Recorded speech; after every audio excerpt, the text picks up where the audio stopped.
Did you know that a lot of our frustration in the manifestation process, and often in relationships with other people, as well as the ascension, spiritual awakening, and reality shifting journey, is because we don't understand the time scale?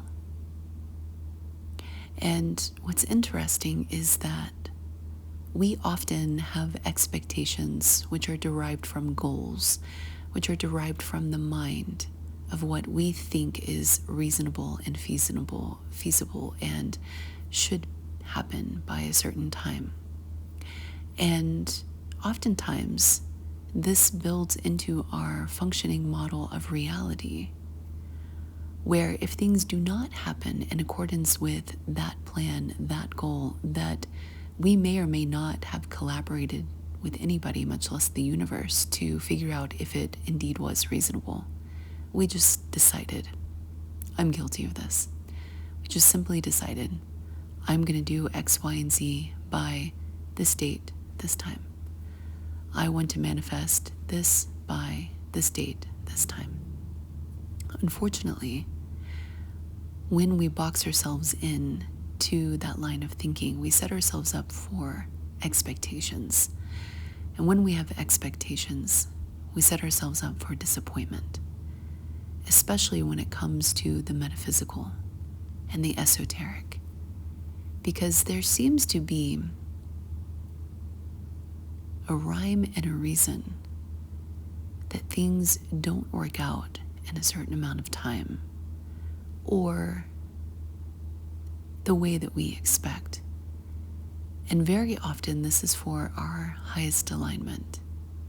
But in the moment when we are faced with seeing something not come into fruition the way that we anticipate or want or even need, we have a negative emotional reaction about it. So much so that people will walk away from relationships, from situations, from their manifestations, from their businesses. They will actually lose faith in the entire process. Why is that? When the story was in their mind the entire time about how things should work and will work. And when they don't live up to those expectations, the story in the mind, it can vary, but can often go like, this is BS. I'm done. I'm tired of waiting. It's not working out. It's a failure. I never should have done this. I never should have tried this. And so this feedback loop gets reiterative with each time that we tell ourselves that. All because we thought that the time scale was reasonable. We thought that if other people do it, I should be able to do it too. We thought that we were on the highest timeline to achieve that at that particular place and time. Because we thought, you see where I'm going with this? Because we thought. And unfortunately, our thinking mind happens to be anchored into a 3D/4D/5D reality, depending on where you're at. And as a result, we have this notion of progress and linearity until we start shifting more into the 5D, 7D, 9D, sometimes 12D, where we loosen some of these constructs around time and step more into a multi-dimensional experience. And what does that mean practically speaking? It means that we're not just living in one time zone, so to speak. We're not just living at one point of awareness of time. What time is it? It's 12 o'clock. that's how you would answer in a lower ordinal world. What time is it? I don't understand the question. What's your reference point? Where? What zone? What matrix? So when we establish that time itself is an illusion, which almost everybody knows by this point, that it is a construct of our singular existence, which is confined to a linear plane. Very often in those lower ordinal worlds, those linear planes are reminiscent of two-dimensional structures. It's not completely, but it's flat. There's only one. And you are bound by these Cartesian coordinates that trick you into thinking that that's all that exists, because that's all that your mind's eye can process, and your sensory system would be too overloaded with additional inputs to factor in all of the other multi-dimensions that are existing simultaneously and right next to you. We can't even see them, but they're right there, like a honeycomb. If we were to just take a little sliver of that space-time segment and expand it, it would be this magical, wondrous discovery that some of the sacred geometry is starting to allude to, as well as some of the advanced applications of physics and actual scientifically backed geometry, which are coming to our surface to be elucidated. And so when we understand that time itself is almost like a waypoint on a grid, but that's not the only waypoint which exists. Just like that's not the only grid which exists, but it is a sensory system issue. The ability to process more information through our senses, in my personal opinion, is rate limited at those lower ordinal worlds. And for a good reason. Okay? Because the sentience level and the consciousness level of beings in those lower ordinal worlds are still developing. Still of a need of maturation to understand how everything fits into the whole. And when the primal urges are not mastered, then thank God we have places like that. I'm just saying, because in places like that, people like that blow themselves up all the time, and they blow up their neighbors. They blow up the planets, quote, planets that they're inhabiting, and with no regard. They share water supply and they contaminate it because they perceive that it's a really long distance away because their technology is rate limited, right?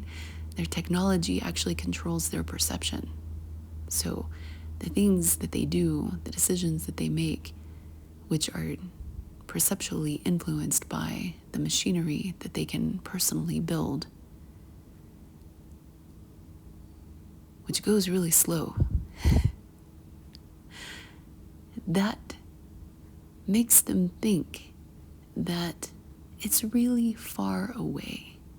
And so the things that they do to their neighbors that are, quote, really far away are atrocious, really, in those lower ordinal worlds.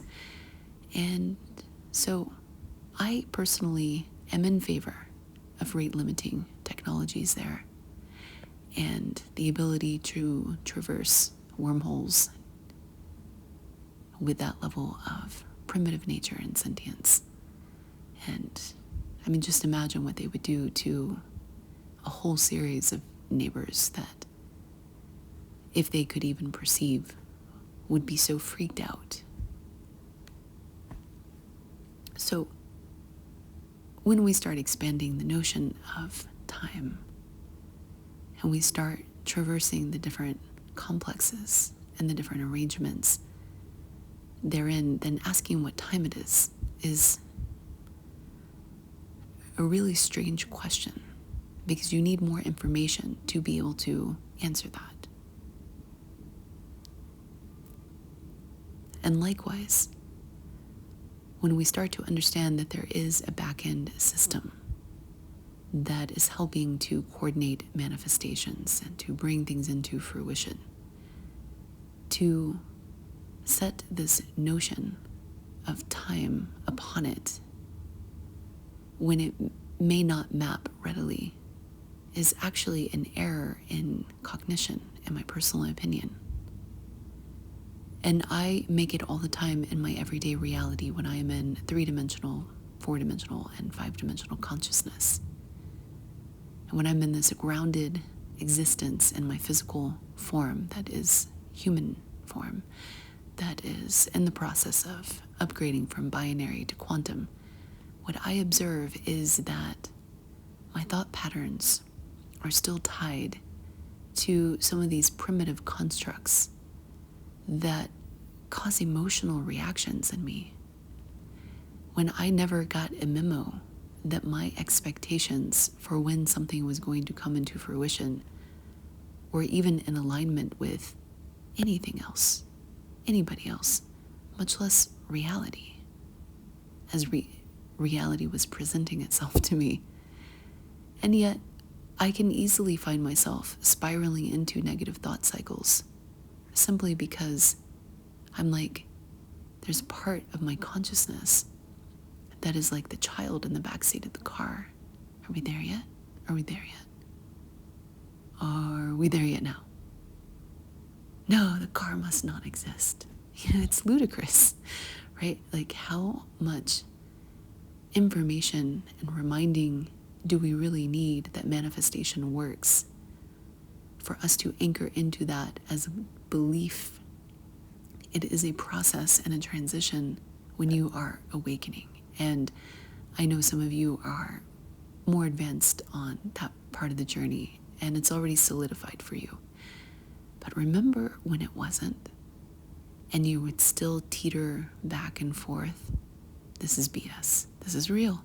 This is BS. This is real. Are we there yet? Are we there yet?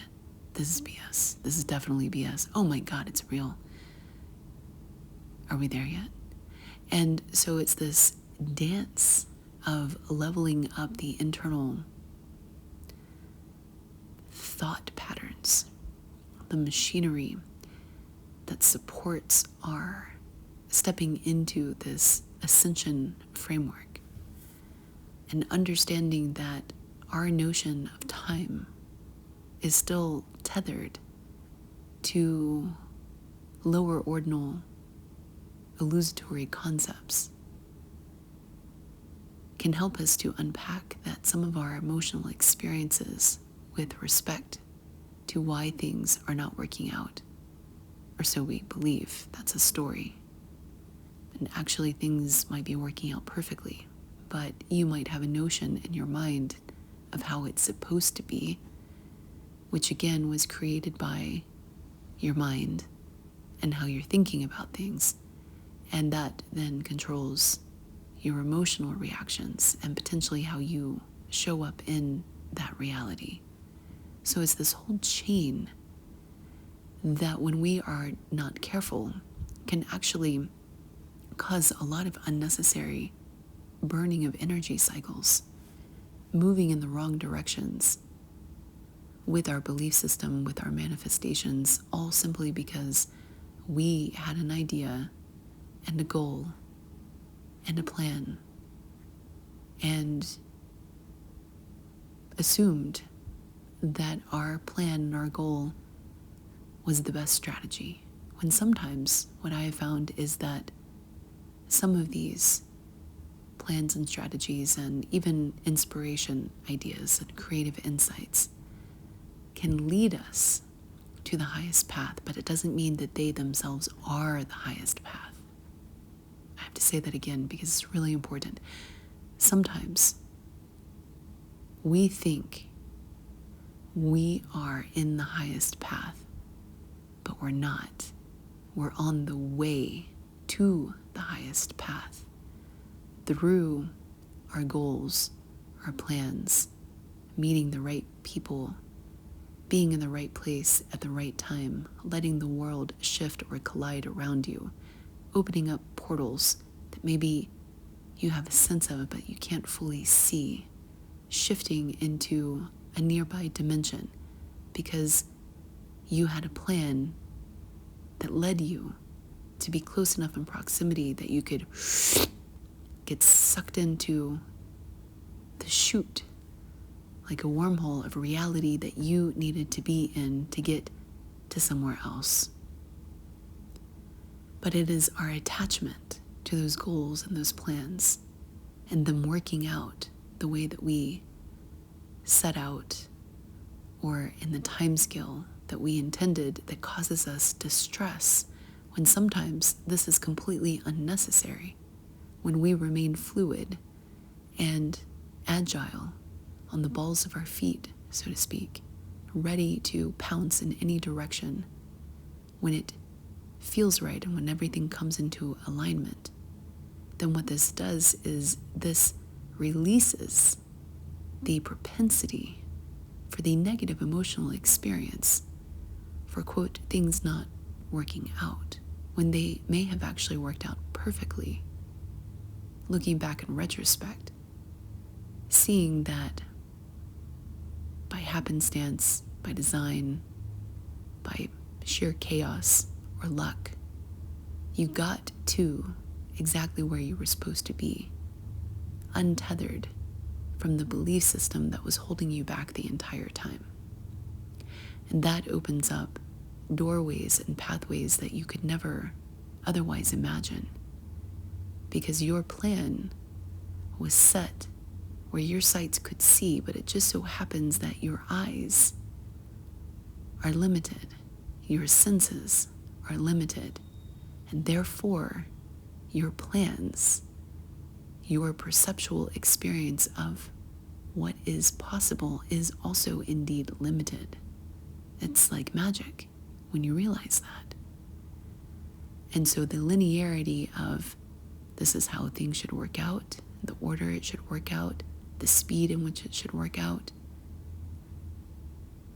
is actually a futile exercise of the mind, like a circus monkey doing jumping jacks or spinning around in circles. You can do it all day long, and sometimes it's entertaining and sometimes it's helpful, depending on what your goal is. If you want to have a circus show, for example, you want a dancing monkey. It's perfect. However, if you want to navigate to the most optimal timeline in your ascension process, sometimes that monkey is a hindrance because it takes your emotional experience and it maps it into a lower vibration, which could, not always, but could sometimes impair your ability to get to where your heart would be amazingly content that you may not even understand how good it could be. That's what's so beautiful about this, is that when you really find your soul's alignment, you look back and you realize that what you planned for yourself was the best thing that you could think of in that moment with your set of experiences, but there was an alternative. And that alternative was something that you could have never imagined from that position of consciousness, with that set of experiences, with the plan that was wonderful for where you thought you were going. But where you would end up would be so much better. You could have never planned for it.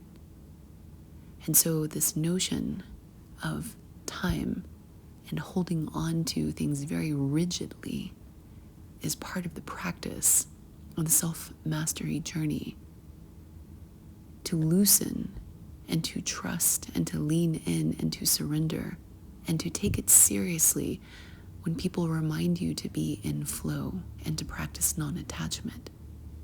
You more readily allow for the constructs of your mind to slowly wither away that need to be pruned, to allow the belief structure to emerge and to solidify, which then creates a different launch pad for you and potentially can get you into a different portal.